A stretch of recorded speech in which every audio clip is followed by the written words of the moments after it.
비트코인이 지금 상승하는 것처럼 느껴지시나요? 아닙니다. 비트코인은 지금 상승하고 있는 것이 아니라 6월부터 두 달째 65,000달러에서 제자리 걸음을 하는 중입니다. 또한 비트코인은 7월 내내 고점을 장대 양봉으로 시원하게 돌파하지 못하고 계속 찌르고 빠지는 지저분한 흐름을 반복하고 있습니다. 하지만 이런 지저분한 상승의 끝은 결국 폭락인 경우가 많습니다. 이번 영상에서는 첫 번째로 지금 비트코인이 도대체 왜 이렇게 상승을 못하는 건지 설명해 드릴 건데요. 비트코인이 두 달째 제자리 걸음을 하고 있는데도 대부분의 투자자들은 분석을 완전히 잘못하고 있습니다. 그래서 두 번째로 이러다가는 비트코인이 다시 폭락할 수도 있다는 것을 설명해 드릴 거고요. 마찬가지로 대부분의 투자자들이 모르는 치명적인 악재들이 잔뜩 쌓여가고 있습니다. 그렇게 쌓인 악재들이 줄줄이 터지기 직전인데도 다른 유튜버들은 몰라서 말해주지 못하는 분석을 비트코인 닥터가 제대로 알려드리겠습니다. 그리고 마지막으로 그런 비트코인을 어디서 매도하면 될지 차트를 분석해 드릴 거니까 매매 타점까지 정확하게 확인하실 분들은 영상을 끝까지 보시기 바랍니다.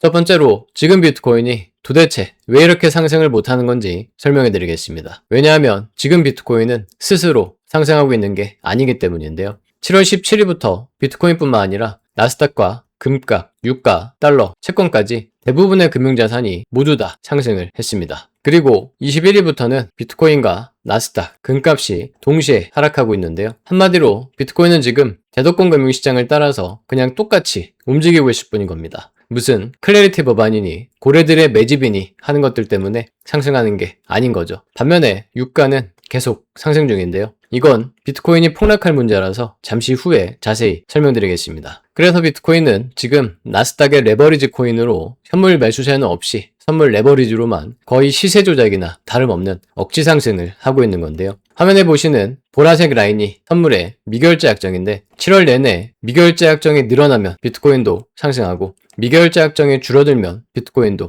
하락을 했습니다. 한마디로 비트코인 가격이 선물 레버리지에 질질 끌려다닌 거죠. 반면에 현물 거래량은 4월 이후 최저치를 찍으면서 C가 말랐는데요. 이제 비트코인 현물 ETF와 매집 기업들까지 기관 투자자들의 현물 수요는 완전히 제로가 됐습니다. 또 다른 분석에서도 비트코인의 현물 거래량은 평균에 반토막이 났는데요. CMU 선물의 거래량도 연중 최저치를 찍었습니다. 기관 투자자들은 현물뿐만 아니라 선물까지 비트코인에서 완전히 손을 뗀 겁니다. 또한 미국의 투자자들도 비트코인을 계속 팔고 있는데요. 그래서 코인베이스 프리미엄이 무려 67일 연속 마이너스로 매일매일 사상 최장 기록을 갈아치우는 중입니다. 또한 비트코인 거래소의 스테이블 코인도 고점 대비 3분의 1 토막으로 줄어들면서 C가 말랐는데요. 전 세계 모든 사람들이 코인판에서 떠나고 있다는 뜻입니다. 유일하게 시세 조작 세력들과 개미들만 모여서 선물로 단타 도박을 하고 있는 건데요. 한마디로 호랑이 없는 굴에서 여우와 토끼가 왕노릇을 하고 있는 겁니다. 그럼 반대로 말하면 제도권 금융시장이 무너지면 비트코인도 순식간에 폭락하는 거죠. 따라서 지금 클래리티 법안 통과되면 급등한다, 고래들이 매집해서 급등한다 같은 희망의 로와 정신승리에 빠질 게 아니라 제도권 금융시장의 올바른 분석을 보셔야 됩니다. 근데 지금 제도권 금융시장에서는 잔뜩 쌓여가는 악재들을 심각하게 보고 있습니다. 한두 개가 아닌데요. 두 번째로 그래서 이러다가는 비트코인이 폭락할 수도 있는 이유들을 설명해 드리겠습니다. 제일 큰 문제는 유가입니다. 7월에만 무려 40%를 급등했는데요. 앞으로도 추가 급등이 예상되고 있습니다. 근데 이제 미국은 이란과의 전쟁을 끝낼 능력이 없는데요. 미사일이 다 떨어져서 공격도 못한다고 합니다. 전 세계 유일무이 초강대국으로 지구방위대라고 하던 미국이 트럼프의 쓸데없는 전쟁질 때문에 망신을 당하고 있는 거죠. 그래서 쫄리는 트럼프가 제발 그만하자고 사정하고 있는데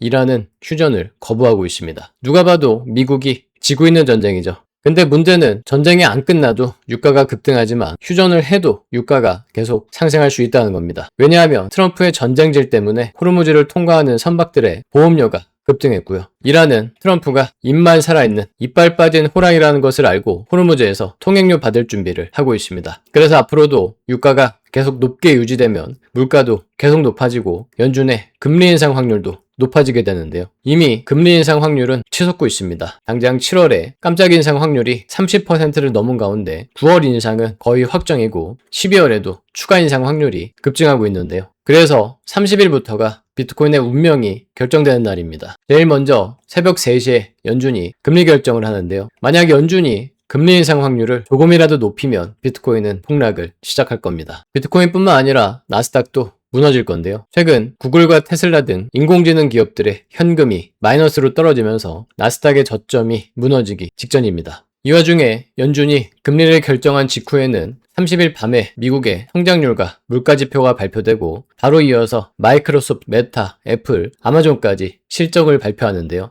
나스닥이 무너지면 비트코인도 폭락할 것인데 한마디로 30일부터 나스닥과 비트코인이 나란히 손잡고 언제 어디서 터질지 모르는 지뢰밭을 지나는 겁니다. 근데 트럼프는 지뢰밭을 지나가고 있는 비트코인과 나스닥의 뒤에서 총질까지 하고 있는데요. 또다시 관세 전쟁을 시작한 겁니다. 관세는 물가를 더 올리면서 연준의 금리 인상 확률도 더 높일 건데요. 마지막 문제는 클래리티 법안입니다. 클래리티 법안은 호재 아니냐고요? 아닙니다. 이것도 트럼프 때문에 발목이 잡혀 있습니다. 트럼프의 코인 장사질 때문에 의회에서 윤리조항이 합의가 안 되고 있는데요. 한마디로 지금 비트코인의 최대 악재는 트럼프라는 인간 하나인 겁니다. 그래서 지금 예측 시장에서는 클래리티 법안이 2026년에 통과될 가능성을 겨우 33%로 예측하고 있습니다. 그리고 클래리티 법안이 통과되는 것은 빨라도 2027년 4월이나 늦으면 2027년 12월에나 통과될 것으로 예측하고 있는데요. 따라서 클래리티 법안이 올해 통과될 수 있는 데드라인인 8월 7일에 결국 통과되지 못했다는 소식이 나오면 비트코인이 폭락할 수 있는 거죠.